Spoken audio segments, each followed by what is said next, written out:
두 번째 단원 방사선 투과 시험입니다. 자, 방사선 투과 시험의 특징부터 볼까요? 방사선은 시험체를 한 번에 검사할 수 있는 거죠. 예를 들어서 우리가 한 번에 내 몸의 상태를 검사할 수 있죠. 그런 것이 이제 방사선입니다. 그래서 시험체 부피를 한 번에 검사할 수 있다. 그리고 이제 시험체 내부에 들어있는 흠집, 결함을 찾아내는 거죠. 흠집 내부에. 그 다음에 금속, 비금속 모든 종류 재료에 적용이 가능하다는 겁니다. 그럼 금속뿐이 아니라 뭐 비금속 그런데도 모든 종류 재료 구분 안 하고 다 사용할 수 있다는 거고요. 그 다음에 객관성과 기록성이 우수하다. 필름으로 기록이 돼 있기 때문에 기록성 당연히 우수하고요. 그 다음에 그걸 보고 판단하는 거기 때문에 객관성이 우수하죠. 그래서 객관성과 기록성이 우수하다.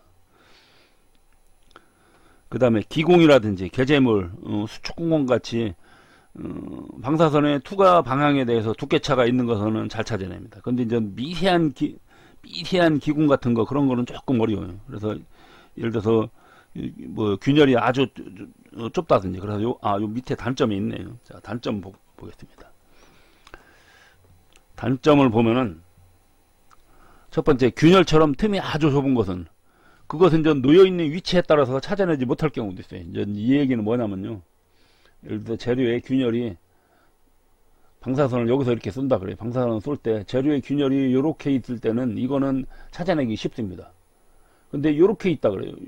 요렇게 있으면은 이거는 지금 방사선이 여기를 가다 여기를 걸리니까 근데 요렇게 돼 있으면 어떻게 돼요? 방사선이 이게 결함인지 뭔지 잘 모르죠. 필름이 놨을 때. 그래서 전 위치에 따라서 찾지 못할 경우가 있다는 거죠. 이럴 때는 전 다른 방향으로 뭐 예를 들어 다른 방향으로 이렇게 찍어본다든지. 그 다음에 두 번째 방사선이 시험체 내에서 흡수되기 때문에 투과에 한계가 있어. 두꺼운 시험체, 너무 두꺼운 시험체는 전 검사할 수가 없다는 얘기죠.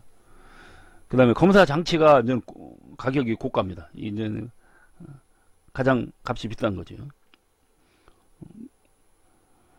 이건 이제 그럴 수밖에 없는 것이 검사 장치 내에는 뭐 X선 발생 장치 필요하고 X선 발생하려면은 또 전원 장치 필요하고 뭐 여러 가지 장치가 필요하거든요. 그러다 보니까 이게 이제 가격이 고가다.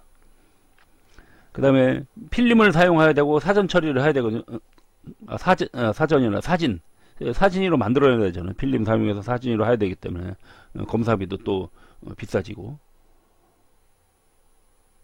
그 다음에 방사성이 높은 곳이나 온도가 높은 환경, 여기서는 이런 X선 장치나 필름을 사용하기가 좀 곤란합니다. 그러니까 요런 곳에서는 검사가 좀 어렵다는 거고.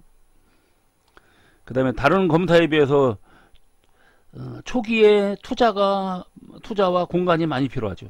그러니까 이제 비용이 많이 든다는 거죠. 그 다음에 총 검사 시간의 60% 정도를 이제 검사 준비하는데 소비하는 거죠. 그러니까 검사가 길어지는 거죠. 뭐 실제 사진 찍는 데는 얼마 걸리진 않죠.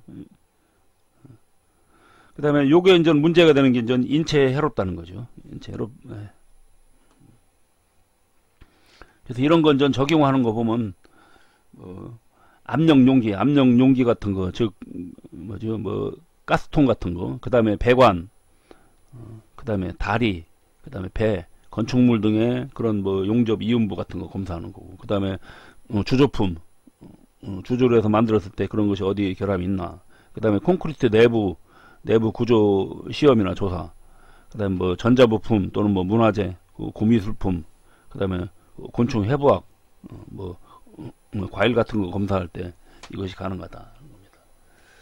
자, 오른쪽에 여기 방사선의 성질을 볼까요? 방사선의 성질을 보면은 방사선은 전 직진하는 거죠. 얘는 직진합니다. 그리고 에너지에 따라서 방사선이 갖고 있는 에너지 수준에 따라서 진동수가 달라져요. 이 진동수가 달라지면 결국은 투과 능력이 달라집니다. 투과 능력이. 그래서 이 방사선은 저는 물질을 투과하는 성질이 있죠. 그러고선 투과하면서 거기에 있는 물질하고 역시 상호작용을 일으키기도 하는 거죠. 그래서 이런 상호작용 때문에 이 방사선이 생체 세포로 들어오면은 생체 세포하고 상호작용이 이렇게 갖고 파괴를 하는 거죠. 그래서 이제 인체에 해롭다는 거고. 그 다음에 이 방사선은 뭐 인간의 오간, 그러니까 뭐 보거나 또는 뭐 냄새 맡거나 또는 맛을 보거나 뭐 그런 거 만지거나 그런 것이 이제 안 된다는 거죠. 그렇게 해서 이제 오간으로 감지를 할 수가 없다는 거죠.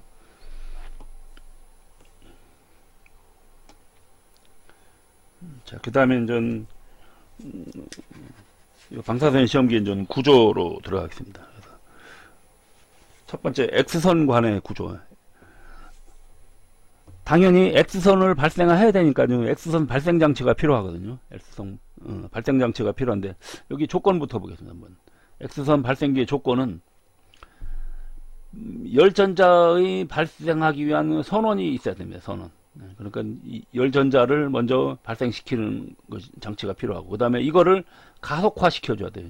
이 열전자를 가속화 시켜주면은, 그러면 이것이 열전자가 가속해갖고 표적 쪽으로 가서 때립니다. 표적을 때려요. 그래서 열전자에 충격을 받는 금속 표적이 있어야 돼. 그럼 표적이 때리면은 이 표적에서 나오는 것이 전자가 나오는 거죠. 전자. 엑스레이하고 이런 게 나오는 거죠. 엑스레이. 여기서 이제 방사성하고 전자 뭐 그런 게 나오는 겁니다. 그래서 이 X선관은 이제 구조가 유리관 안에, 진공 상태의 유리관입니다. 진공 상태의 유리관 안에 양극하고 음극이 있어요. 그래서 아까 여기 표적 쪽이 있다고 했죠. 표적. 그래서 이제 한쪽에서 나가서 한쪽으로 가는 겁니다. 그래서 양극 같은 경우는 표적과 구리로 된 전극봉이 있죠. 그래서 양극에는 표적이 있는 거죠. 그다음에 양극의 재질은 텅스텐을 사용하는 거고요.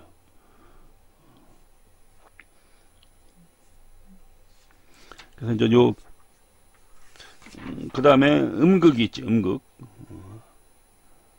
자, 음극은 텅스텐으로 되어 있는 필라멘트입니다. 그래서 텅스텐 필라멘트하고 그다음에 집속컵이라고 있거든요. 집속컵. 그 열전자를 이렇게 모아주는 겁니다. 모아서 저쪽 양극 쪽으로 쏘아주는 거예요.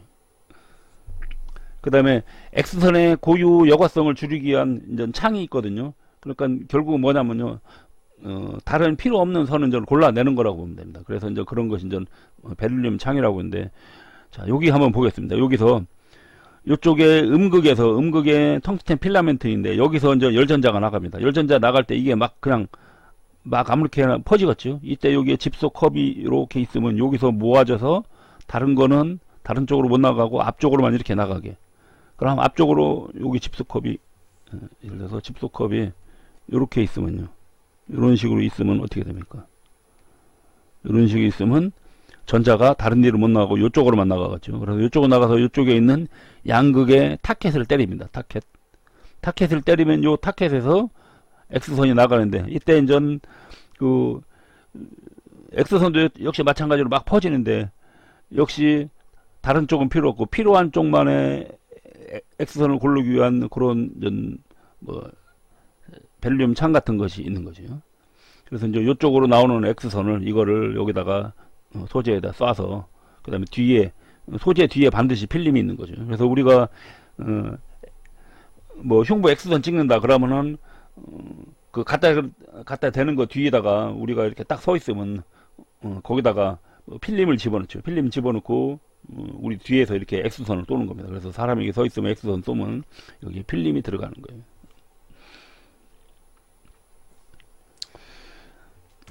자, 여기에 이 안에가 진공이 돼 있다 그랬죠. 진공. 그러면 전 진공으로 해야 되는 이유는요, 이게 여기서 전자가 나와 갖고서는 가속에 의해서 이쪽으로 다 가는데, 이때 만약 공기 중에 있으면 어떻게 되냐면요, 공기 중에서는 이게 여기서 나가면서 이온화가 되는 거죠. 이온화 해갖고 이온화가 되면서 에너지가 손실돼요. 그러니까 그 에너지 손실을 방지하기 위한 거죠. 그래야 이쪽 타겟까지 가서 정상 속도로 가서 요 타겟을 때려서, 그래야 X선이 나옵니다. 그렇지 않으면 여기서 에너지 손실이 되면 타겟을 때려도 X선이 제대로 발생하지 않습니다. 그 다음에 필라멘트의 산화 및 연소 방지. 이 필라멘트 아까 재질이 텅스텐이라고 되어 있거든요. 텅스텐이 쉽게 산화됩니다. 산소하고 쉽게 결합을 해요. 그래서 이제 그런 걸 방지하기 위한 거. 그 다음에 전극 간의 전기적인 절연이죠. 전기적인 절연을 방지하는 거다. 그래서 전극과 전극 사이에 일종의 절연체 역할을 하는 거죠. 그래서 이제 이렇게 해서 이제 진공으로 만드는 거고. 그 다음에 아까 여기 표적 타켓을 하는데 이 타켓이 딱 있죠. 양극에다 타켓을 갖다 댔는데 이 타켓이 갖춰야 할 조건이 있습니다. 표적이 갖춰야 할 조건이 원자 번호가 커야 된다는 게 있고, 그 다음에 용융점이나 열 전도성이 높아야 된다. 그 다음에 증기압이 낮아야 된다는 거죠. 증기압이 높으면 얘가 쉽게 증발되거든요. 그래서 증기압이 낮아야 된다는 겁니다.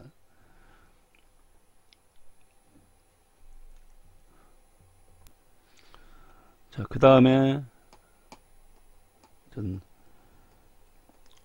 방사성 동위원소에 대해서 봅시다. 자, 이거는 저는 엑스레이가 아니고, 엑스레이 같은 경우는 엑스레이로 하는 거고, 요거는 방사선 동위원소를 사용하는 거 있거든요. 그래서 뭐 감마선 조사 장치 뭐 그런 게 있는데, 이제 요거하고 이제 약간의 차이가 있어요. 이제 요거는 아마 뒤에 있습니다. 그래서 X선과 감마선. 그래서 지금 요거는 전 감마선 이용하는 거, 여기는 X선 이용하는 거, 여기는 X선이고 여기는 전 감마선을 이용하는 겁니다. 자, 그러면 전 방사성 원자라는 게 뭐냐 이거죠. 방사성 원자는 원래는 안정한 원소입니다. 근데 여기에 중성자가 하나 더 추가되거나 그러면 어떻게 돼요? 균형이 맞질 않죠. 균형이 맞질 않는 상태에서 원자가 바로 여기서 이제 균형이 맞질 않기 때문에 원자가 분열을 하고 이럽니다. 분열 및 붕괴하면서 안정한 상태로 가려고 하거든요. 이때 분열 및 붕괴하면서 발생하는 에너지가, 이때 발생 에너지가 바로 방사선이다는 얘기죠. 방사선. 그래서 이제 예를 들어서 수소 같은 경우, 수소는 1번이기 때문에 플러스 이온이 하나, 그 다음에 바깥을 돌고 있는 마이너스 이온이 하나, 그 다음에 중성자가 이렇게 있죠. 중성자가 있는데 이때 뭐 중성자가 하나가 더 있다 그래요. 그러면 이제 균형이 안 맞는 거죠. 균형이 안 맞기 때문에 이 중성자를 하나 내보내려고 하는 거죠. 내보내면서 에너지를 발생하는 겁니다. 자, 그래서 이제 방사성 동위원소 그러면 방사성 원자를 갖는 동위원소인데, 이게 이제 이런 것이 모든 물질에서 이런 현상이 일어나는 것이 아니라, 이런 현상을 일으키는 물질이 이제 물질을 보고 방사성 동위원소라 그래요. 즉 왜 그러냐면요, 일반적인 상태에서는 중성자가 하나 추가되질 않아요. 그냥 안정된 상태로 있거든요. 대부분의 금속은 그냥 안정된 상태로 있습니다. 근데 방사선 요 물질 같은 경우는 요 중성자가 추가될 수가 있습니다. 그럼으로 인해서 결국은 방사선이 방출된다는 얘기죠. 그래서 방사선 원자를 갖는 동위원소라는 거죠. 그래서 모든 방사선은 이 방사선 원자가 붕괴될 때 요 핵으로부터 나오는 거죠. 선은 크게 이제 네 가지가 나옵니다. 알파선, 베타선, 그 다음에 감마선, 있습니다. 세 가지. 알파선 같은 경우는 방사선 입자 중에서 가장 크고 무겁습니다. 그래서 두 개의 양자와 두 개의 중성자로 구성되어 있다. 그래서 얘는 알파선 같은 경우는 투과 능력이 가장 떨어져요. 그 다음에 베타선, 얘는 아주 가벼운 입자이면서 고속의 전자 형태의 전자. 그러다 보니까 얘는 어느 정도 또 투과 능력도 있습니다. 그 다음에 감마선 같은 경우는 이거는 입자가 아닙니다. 입자가 아니라 파예요. 파. 입자하고 파하고는 좀 틀리죠. 그래서 얘는 에너지 파형이기 때문에 이것이 이제 가장 강력한 방사선으로 투과 능력이 가장 우수한 거죠.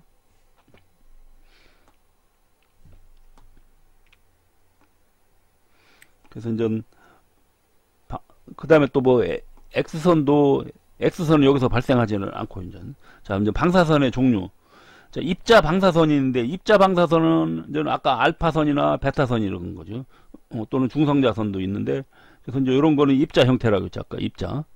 그 다음에 전자파, 에너지 파형 있는 건 이제 적외선, 뭐 가시광선, 자외선 이런 건 전부 다 파거든요. 그 다음에 X선, 그 다음에 감마선. 그래서 X선과 감마선도 이것도 이제 비교적 상당히 강한 방사선에 들어가는 겁니다. 항상 파형이요. 그래서 우리가 볼 수 있는 그 빛에 관련된 것도 다 그런 겁니다. 근데 이제 우리 인체한테는 크게 미치질 않는데, 자, 근데 이제 우리가 보통 이렇게 칩니다. 가시광선을 중심으로 가시광선이 있다 그러면 가시광선보다 파가 조금 진동파가 좀 작은 것이 적외선입니다.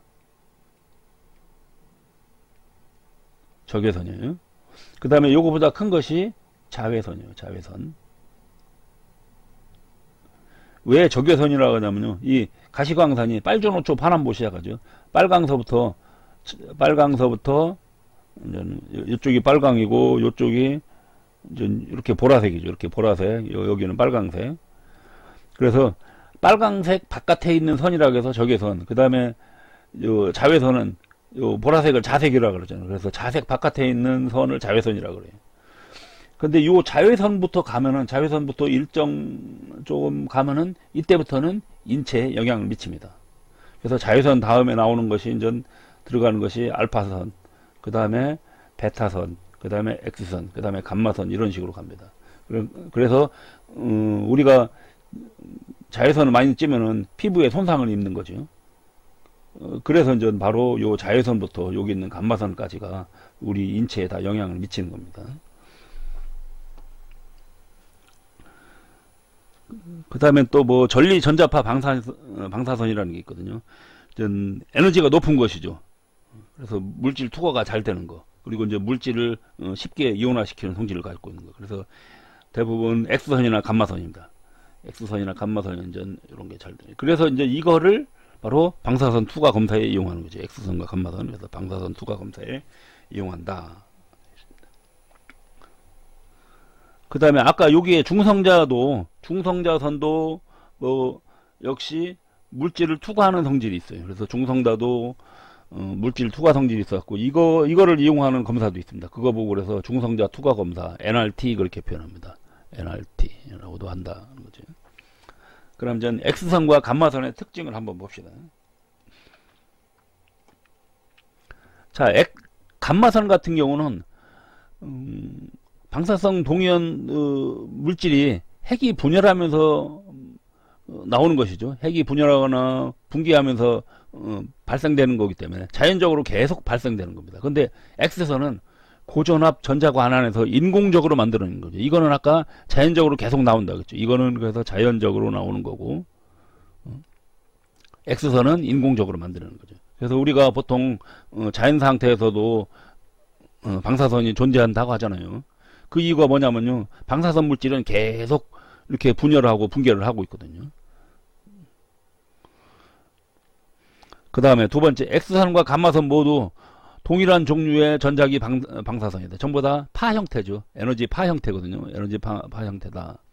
그 다음에 에너지 파기 때문에 무게와 질량이 없는 에너지 파형이죠.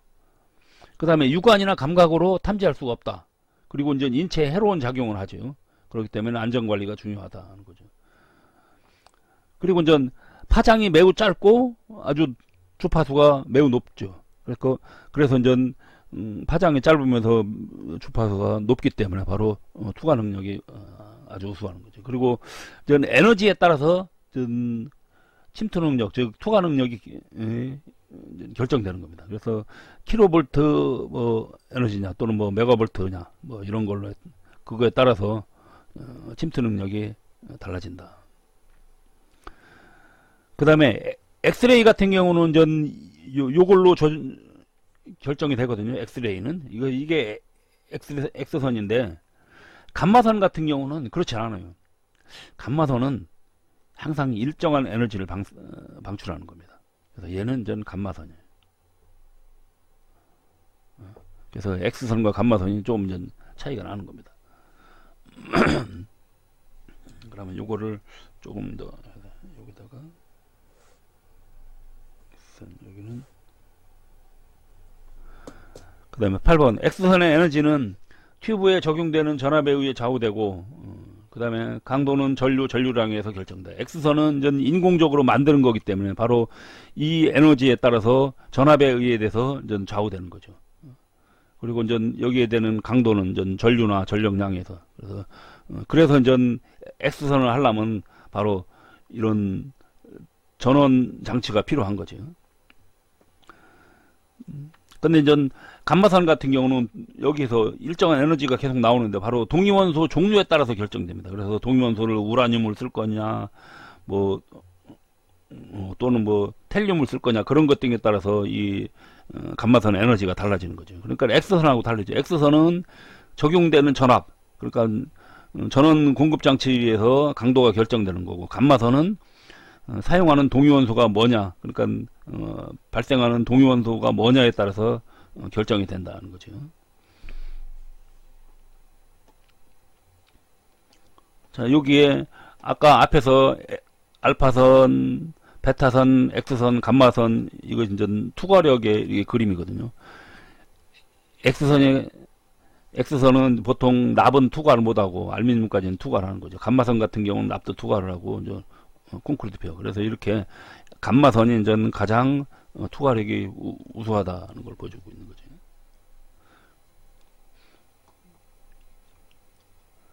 그 다음에 방사선 투과 사진용 재료. 방사선은 아까 하면은 뒤에 이제 필름이 들어가는 거죠. 그래서 이제 X선 필름이 들어가는데 그 이제 필름 같은 경우는 약 두께가 0.2mm 정도로 된 셀룰로즈입니다. 그리고 폴리에스테르 한 면 또는 양면에다가 유제를 도포한 거예요. 그래서 이 유제에서 반응이 되는 겁니다. 여기가.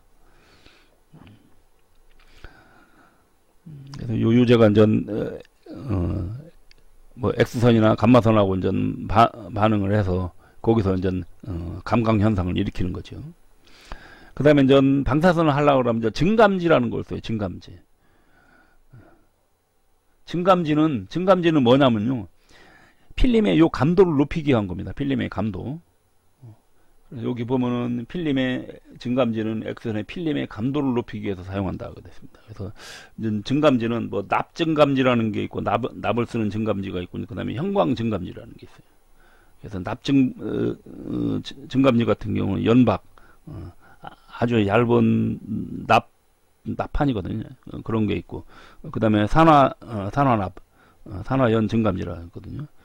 산화납 증감지 이런 게 등 있고, 그 다음에 형광 증감지 같은 경우는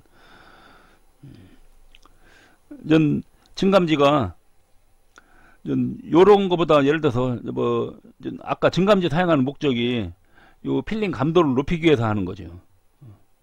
그래서 필름 감도를 높이기 위해서 필름이 양쪽에 이렇게 있거든요. 근데 이제 요거를 이때 그 얘기가 여기 있죠. 여기 보면 증감지를 필름 양쪽에 밀착시켜서 방사선 에너지를 유효하게 해서 짧은 시간에 노출하고, 왜 그러냐면 실제 방사선 조사하는 시간은 아주 짧죠. 뭐 아주 순간적입니다. 그리고 가급적이면 에너지를 좀 낮은 걸 사용해야 되잖아요. 그러면 에너지를 낮고 짧은 시간에 하려면 어떻게 해야 됩니까? 이 감도가 훨씬 더 좋아야 될 거죠. 그래서 이렇게 해서 작업 능률을 좋게, 그러니까 감도를 훨씬 더 높이기 위해서 사용하는 형광 증감이다.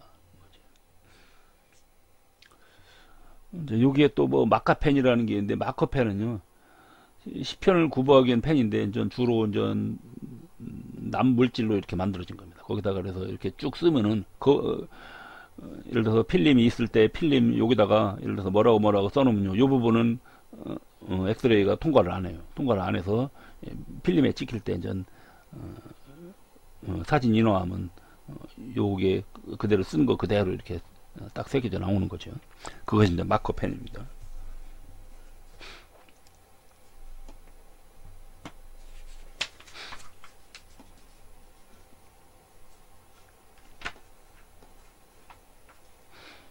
그 다음에 카세트와 필름 홀더.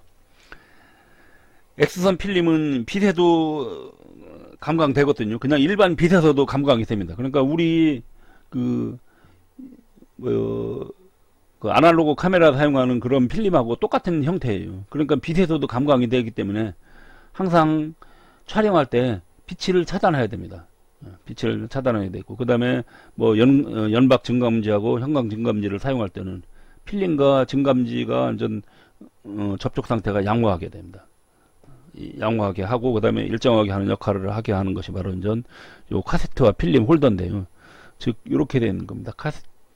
필름 카세트 홀더 이렇게 있으면 요 안에 필름이 하나가 있으면요, 필름이 양쪽으로 증감지가 들어가고, 여기가 이제 필름이라 그래요. 그럼 이쪽이 증감지, 이쪽이 증감지가 이렇게 들어갑니다. 그리고 이걸 이렇게 싹 감싸는 거죠. 그래야 빛이 차단되는 거죠. 그래서 이제 이렇게 하는 것이 이제 카세트하고 이제 필름 홀더라는 거죠.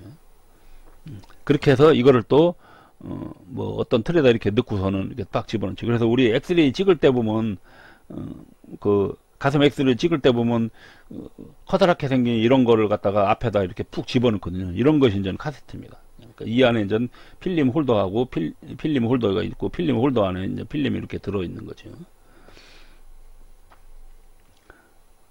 그 다음에 이제 투과도계라는 게 있습니다. 투과도계는 방사선의 투과 사진의 상지를 결정하는 거예요. 상지를. 그래서 이것이 이제 바로 이제 뭐냐면 일종의 저거라고 보면 되죠. 그래서 이제 자 보면 상지를 나타내는 척도로 촬영한 투과 사진의 대조와 선명도를 표시하는 거다. 상지를 나타내는 거죠. 그래서 대조와 선명도. 즉 뭐냐면 예를 들어 여기에다가 투과도계라는 거는 이런 형태가 있어요. 바늘처럼 생기는 바늘이 가느다란 것부터 아주 굵은 것까지 이렇게 조금 아주 굵은 두께에 따라서 이렇게 분리를 해놨습니다. 또는 구멍이 뚫어져 있는 게 있어요. 구멍이 일정 구멍이 이렇게 쫙 이렇게 크게 점점 크게 이렇게 뚫어져 있거든요. 이런 걸 놓고서는 여기다가 같이 찍습니다. 예를 들어 이런 걸 이렇게 놓고 같이 찍었다 그래요. 그런데 그러고 나서 찍은 상태에서 이제 필름이 나온 거 보면, 필름이 나왔을 때 요 필름의 지름하고 그 다음에 요거 지름하고 차이를 보면 알겠죠. 실제 지름이 예를 들어서 0.1mm인데 필름에는 뭐 0.15mm 나왔다 그러면 0.05만큼 얘가 더 커진 거죠. 이것도 마찬가지입니다. 예를 들어서 여기에 가느다란 이렇게 철사 같은 걸 만들었거든요. 철사 크기가 점점 굵어집니다. 그래서 이 철사 원래 굵기가 있거든요. 굵기가 있기 때문에 그 굵기하고 실제 필름에 나온 굵기하고를 비교를 해보는 거죠. 그렇게 해서 바로 얼만큼 선명한가 그거를 좀 표시하는 거다. 이게 이제 투과도계입니다.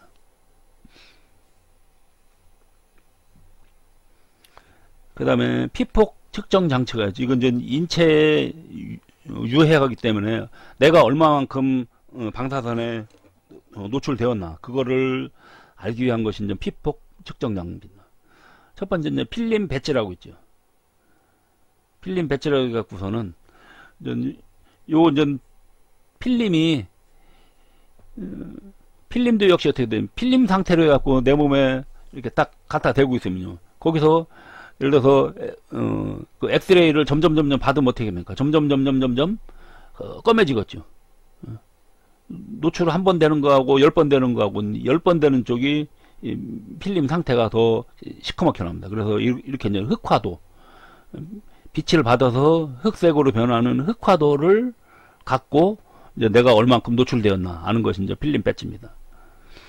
그 다음에 TLD라고 있어요. TLD, 열형광 선량계라고 있거든요. 그래서 이거는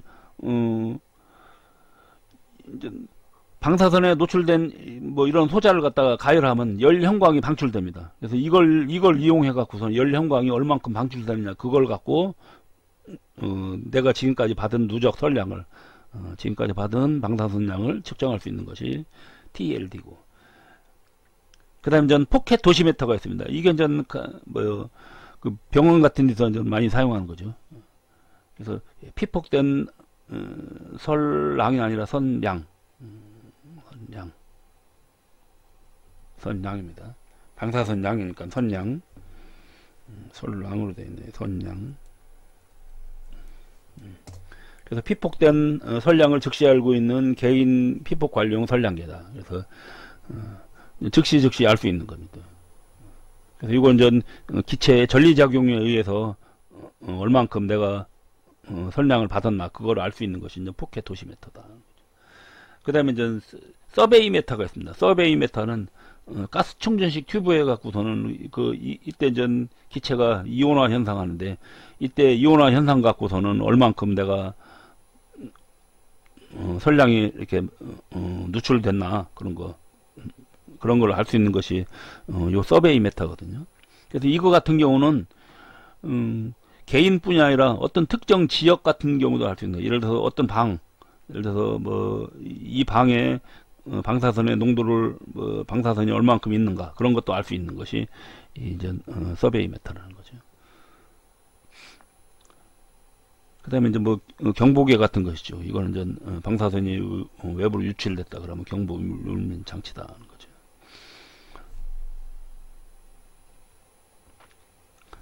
그다음에 이제 방사선과 물질이 그러면 상호작용을 일으키는 게 이제 네 가지 형태가 있거든요. 이제 네 가지 형태가 있는데, 자, 한번 보겠습니다. 뭐 광전 효과, 콤프턴 산란, 전자쌍 생선, 톰슨 산란, 이런 게 있습니다. 광전 효과 같은 경우는 낮은 에너지의 감마선 또는 X선 광자가 물질에 침투할 때, 이때 맨 안쪽에 있는 전자하고 충돌하는 겁니다. 그래서 최내각 전자로죠. 맨 안쪽에 있는 전자하고 충돌하면서 거기서 문제가 자, 이렇게 원자가 있으면 여기가 양자라 그러면 바깥쪽으로 이렇게 전자가 돌고 있는데, 이쪽에 바깥쪽에 전자층이 이렇게 돌고 있거든요. 이때 맨 안쪽 거를 건드리는 겁니다. 맨 안쪽 거를 건드리면서 발생되는 거. 그러면 요 전자를 건드리면 얘가 튀쳐나가든지 하겠죠. 이런 현상을 이제는 광전 효과라는 겁니다.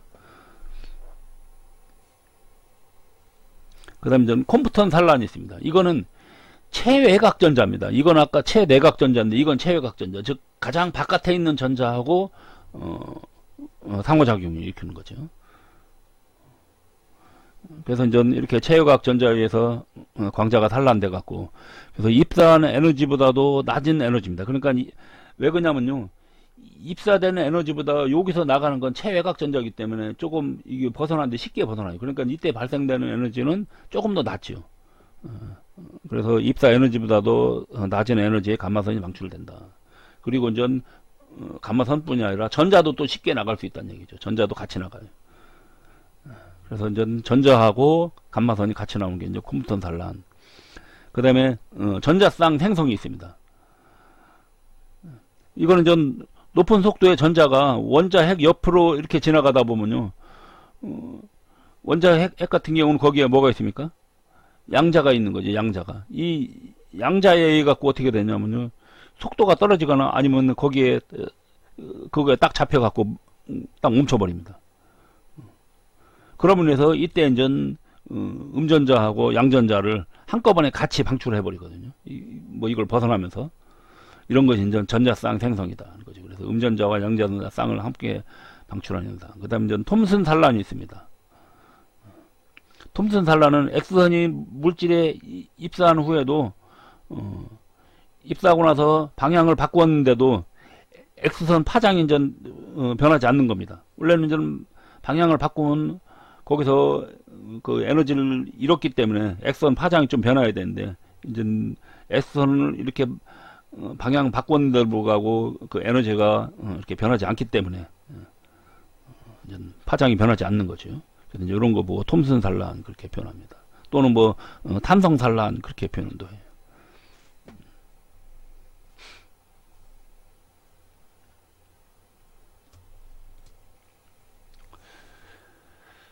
자, 그 다음에 우리가 여기서 하나를 더 하면요, 저거를 볼 수가 있습니다. 요 방사선 동위원소에서 그 반감기라는 게 있거든요. 반감기 얘기를 좀 하고 가겠습니다. 반감기라는 얘기는 방사선 동위원소에서 방사선 동위원소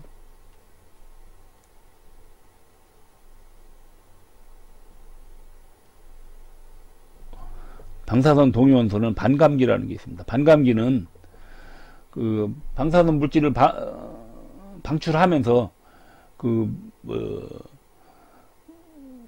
뭐라고 해야 되나요?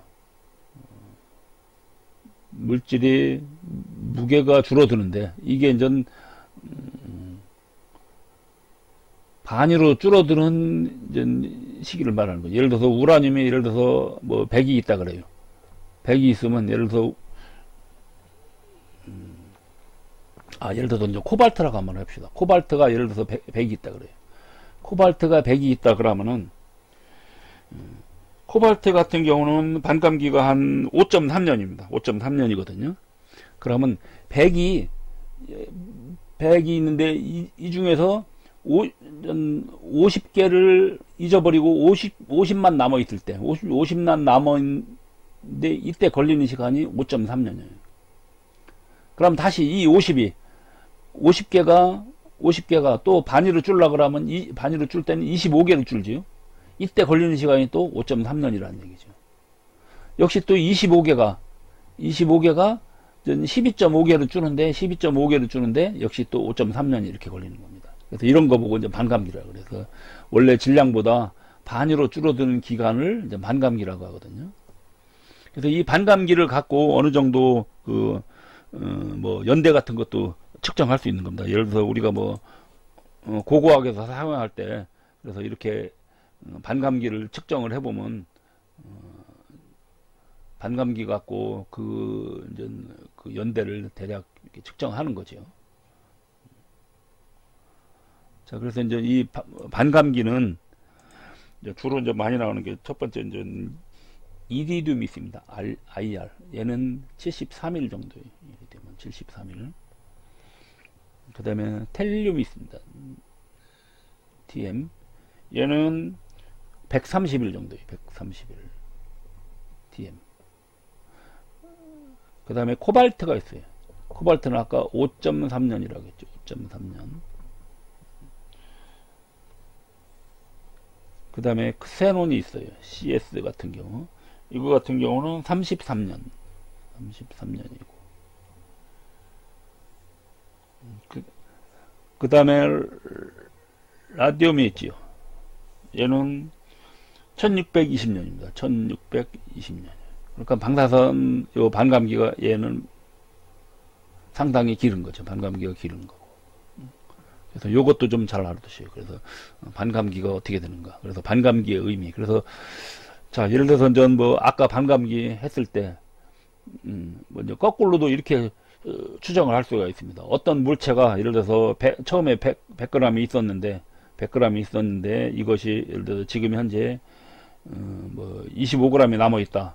그럼 반감기가 몇 번 지났는가, 몇 년이 지났는가, 그런 거를 알 수 있는 거죠. 그걸 이제 거꾸로 이렇게 해보면 되죠. 그래서 이제 100이 반으로 되려면 50, 그 다음에 50이 20으로 됐으니까 반감기를 2번 지난 거죠. 그러면 예를 들어서 뭐 코발트다. 그러면 10.6년인 거죠. 그런 식으로 이제 하는 것이 바로 이제 반감기.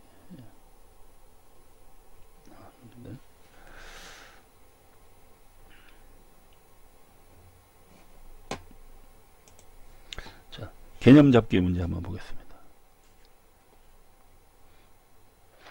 자, 방사선 투과 시험법의 특징이 아닌 것은 X선이나 감마선을 금속에 투과시킨다. 맞지요? 반사식, 투과식, 공진식 있다. 이런 건 없습니다. 투과만 하는 것이요. 방사, 공진, 투과식 요거는요 저겁니다. 요거는 초음파 탐상에 적용되는 거예요. 초음파에.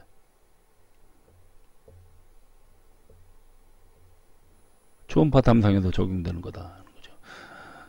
그 다음에 나머지는 뭐 투과량 차이를 나타내는 사진 필름 맞고요. 그 다음에 금속 내부 균열을 알 수 있다. 맞지요? 그 다음에 이제 방사선 투과 시험에서 투과 농도 구하는 식이 있거든요. 입사광의 강도하고 투과광의 강도의 그 비율이 있거든요. 당연히 투과광의 강도가 크지요. 그러니까 얘가 분모로 들어가야 돼요. 그 다음에 입사광의 강도 아니죠.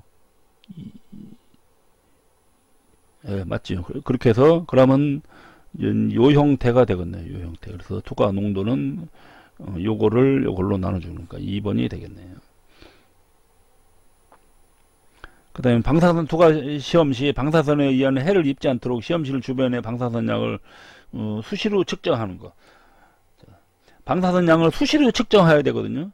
아까 제가 뭐라고 했냐면요. 앞에서 그 어느 일정 지역을 이렇게 측정할 수 있는 장치가 있었다고 했거든요. 그런데 그게 이제 서베이 메터입니다. 서베이 메터.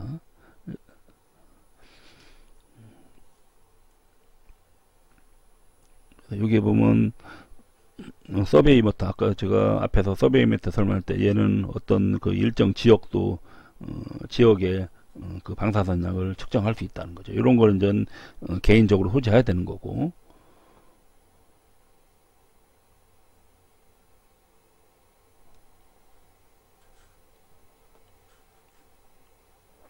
그 다음에 방사선 투과 시험에서 X선 흡수의 메커니즘과 가장 관계가 먼 것은, 자, 네 가지 상호작용이 있죠. 강전 효과니, 그 다음에 전자쌍 생성이니, 그 다음에 콩프턴 산란, 그 다음에 톰슨 산란 등이 있죠.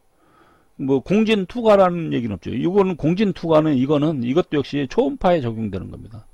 초음파 탐상에서 적용되는 거지, X선하고는 관련이 없다는 거죠. 그래서 X선은 이렇게 네 가지 효과가 있는데, 광전, 콤프턴 산란, 그 다음에 전자쌍 생선, 톰슨 산란.